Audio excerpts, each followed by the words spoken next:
Hello, today we're talking about two supplements, curcumin and fish oil.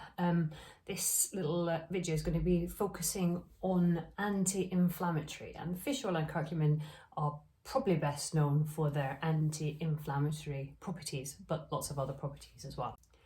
So what is inflammation?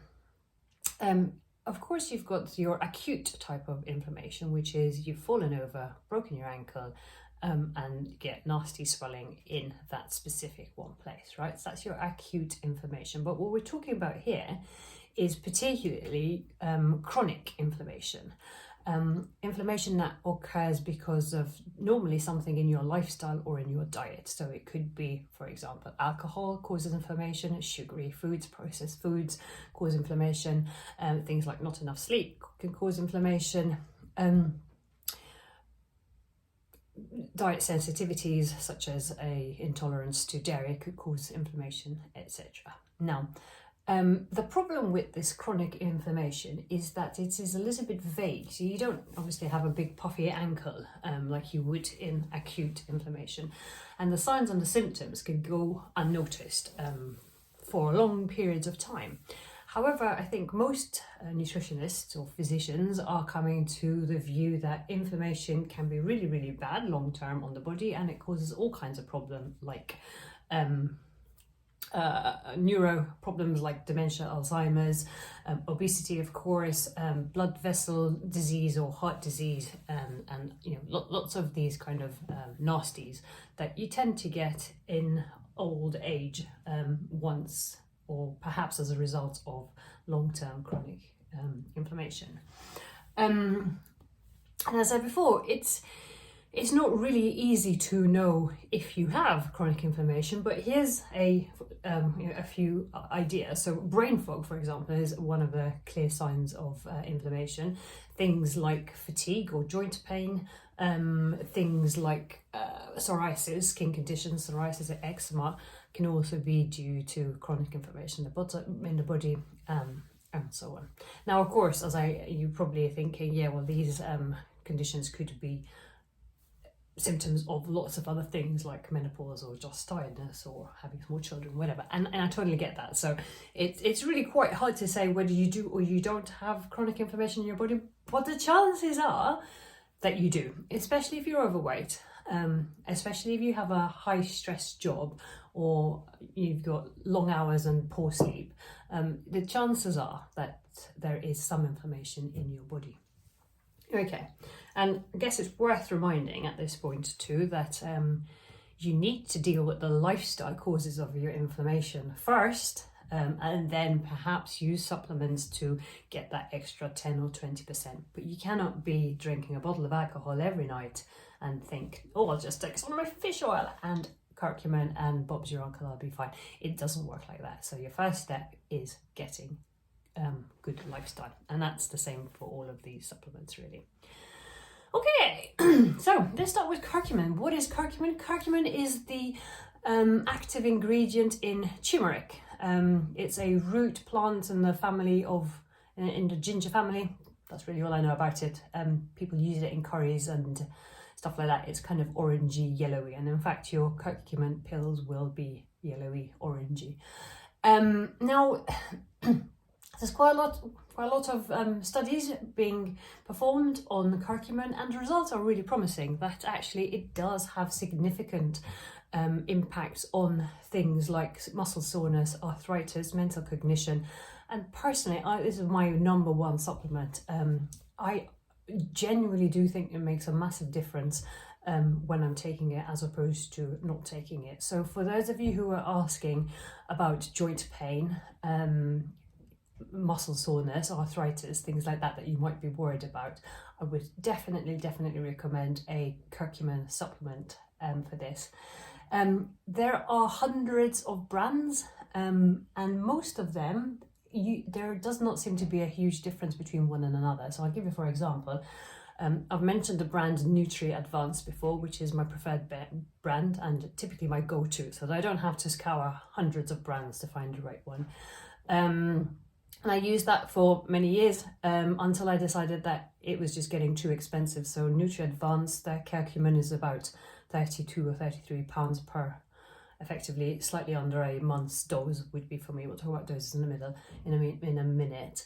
And I just thought that was a bit too much on top of everything else. So I looked just on Amazon for another brand, and as far as I could discern from the ingredients list, there, picked something that was similar, half the price, and I cannot actually notice any difference. So I picked Amazon's choice one, and it was half the price. I think it was £17 compared to 32, 33. The only thing you need to watch out for, if you Google curcumin supplements, you will actually get a whole bunch of turmeric supplements as well. And although they're very similar, it's not the same thing. So turmeric is the root, but curcuminoids is the thing that is going to, that actually has the active compound, shall we say. So, it's a bit like you're distilling it down, and therefore helping bioavailability, helping your body to better use it, rather than just having the main component, turmeric. You're stripping it down to the thing that actually works. So I would watch out for that. The other thing, apparently, something called bioperine, which is a black pepper extract, helps absorption rates. So look out for those two things, curcumin and bioperine. As far as I know, there isn't a recommended dose on curcumin, but most of the studies that have shown positive effects on inflammation or pain or arthritis or whatever have been studied on doses of, I'm just looking it up, 500 to 100 milligrams. And as you probably can tell by now, I tend to put myself on the top end of these recommended dosage. So I aim for about 1,000 milligrams per day too.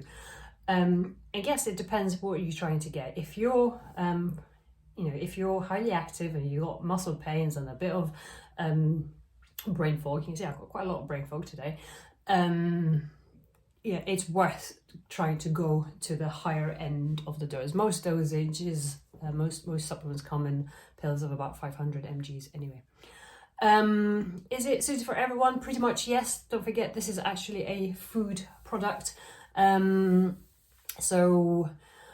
things to watch out for. Again, if you're on any other medication, and always blood thinners is the one that pops up, it's worth either incrementing your doses really slowly to make sure that there's no side effects, or speak to your GP. If you have too much, I think the worst that can happen is you get loose stool, possibly lightish coloured stool. So those are things to watch out for. But you shouldn't really, if you're going to about the 1,000 milligrams per day, you should not experience any of these.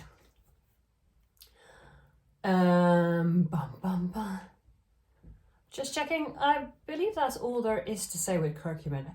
But honestly, this is my top favorite supplement as a quick, cheap win. Okay, next up, let's talk about omega-3.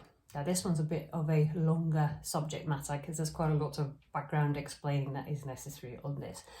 So collectively, the omega-3, 6 and 9 are known as your essential fatty acids. They are a type of fat that your body cannot make.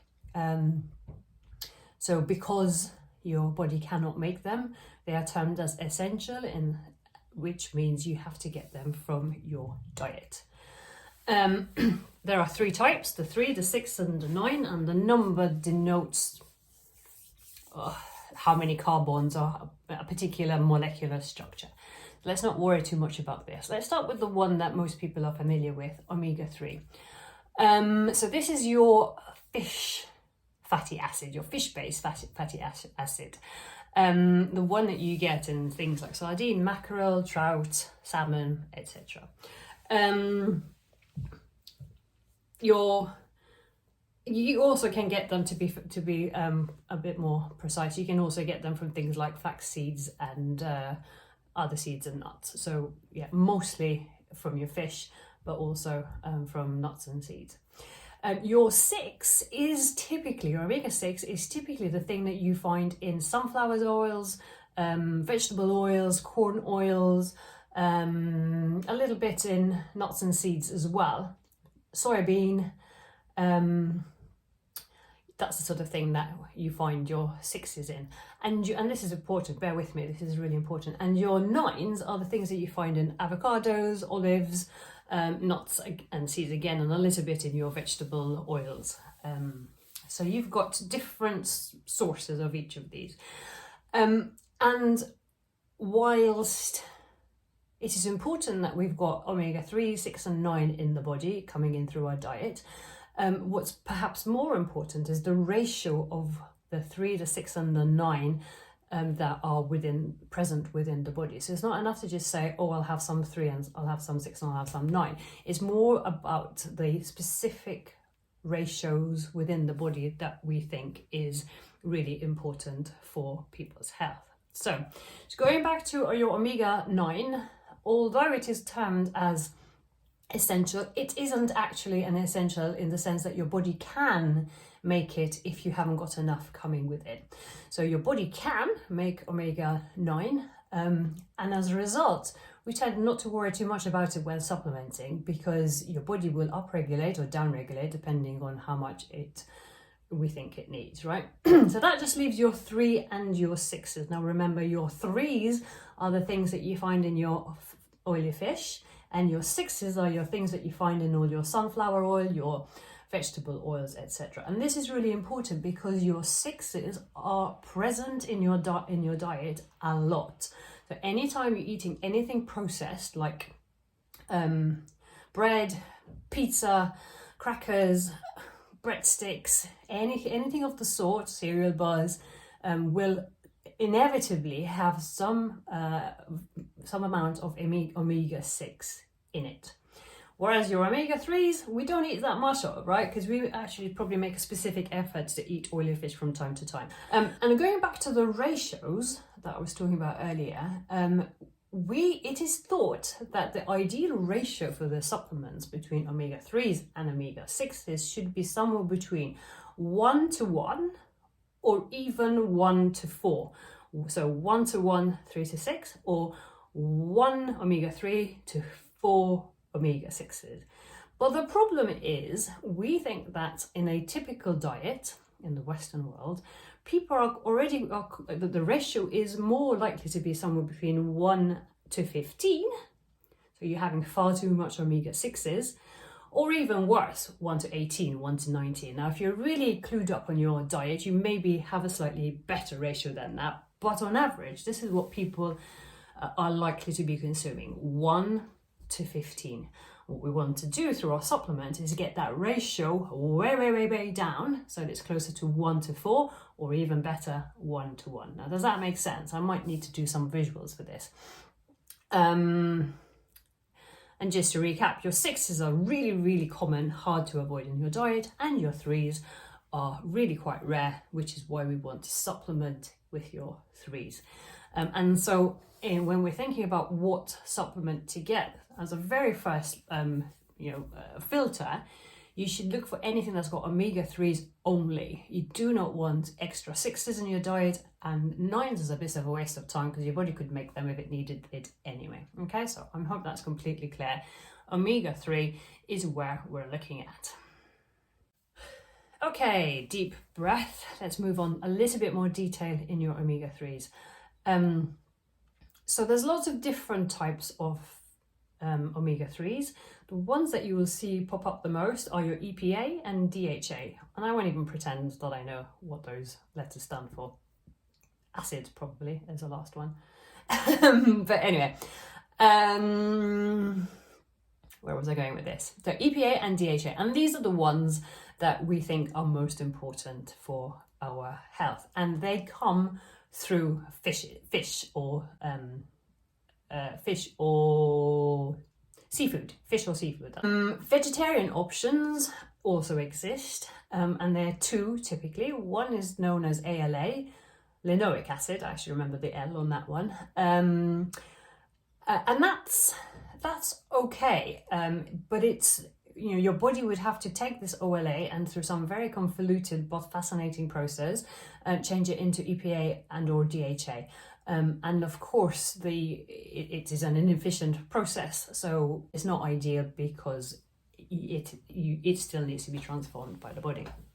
And a second vegetarian vegan option is the seaweed option, which is typically algal oil.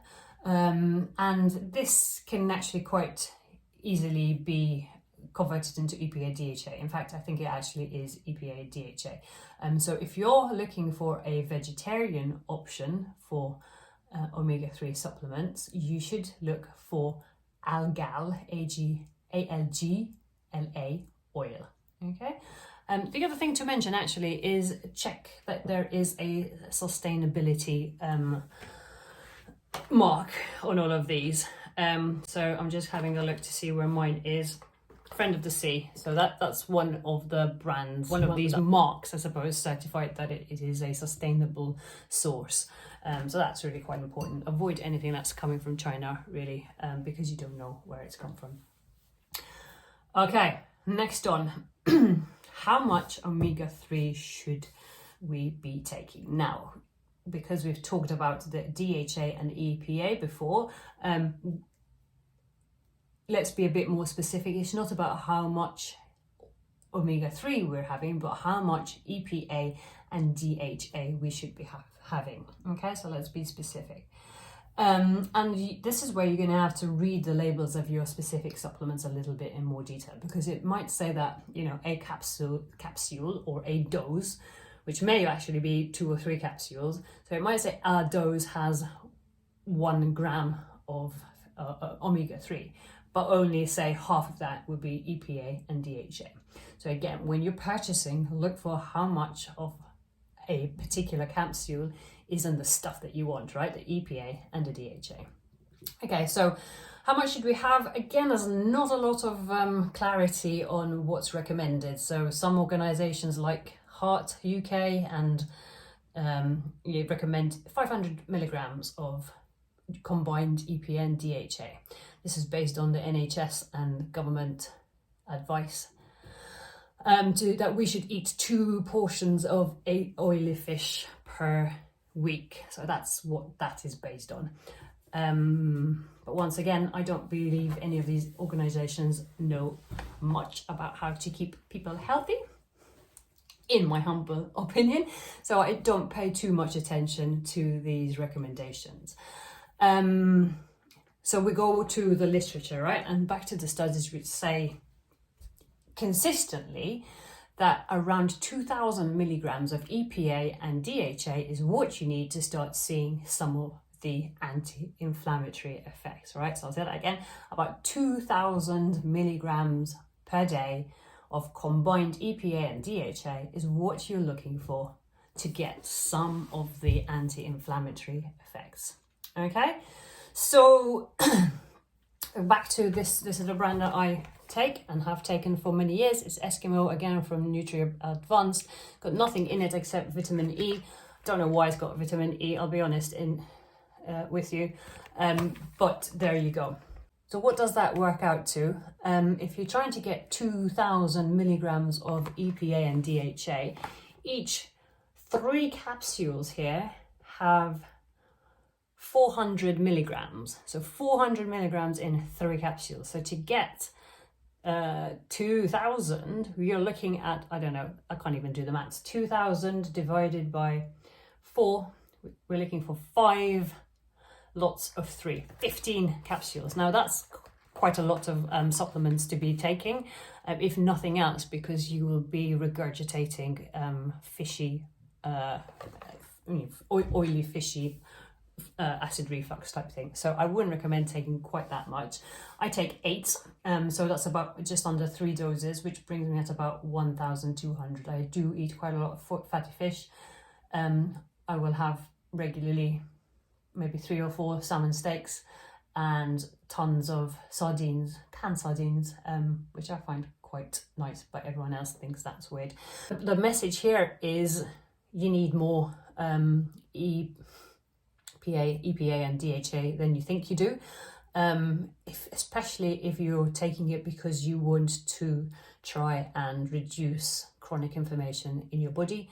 And this is really important to do if you feel the symptoms of chronic inflammation in your body, like brain fog, like fatigue, like can't remember what I was saying, brain fog. So anyway, there is I did manage to find a upper limit, and the FDA, which of course is US based, but I couldn't find one for the UK. But the FDA suggests no more than 3 grams, so 3,000 milligrams of combined EPA DHA is the safe limit. So if you are going for somewhere between 1 to 2 grams, then you're well within that safety limit. Just quickly checking my notes to check I haven't missed anything off. Okay, so that's all I really wanted to cover about these 2 supplements, the anti-inflammatory supplements. If you've got any questions, please do let me know. I hope that all makes sense. See you soon.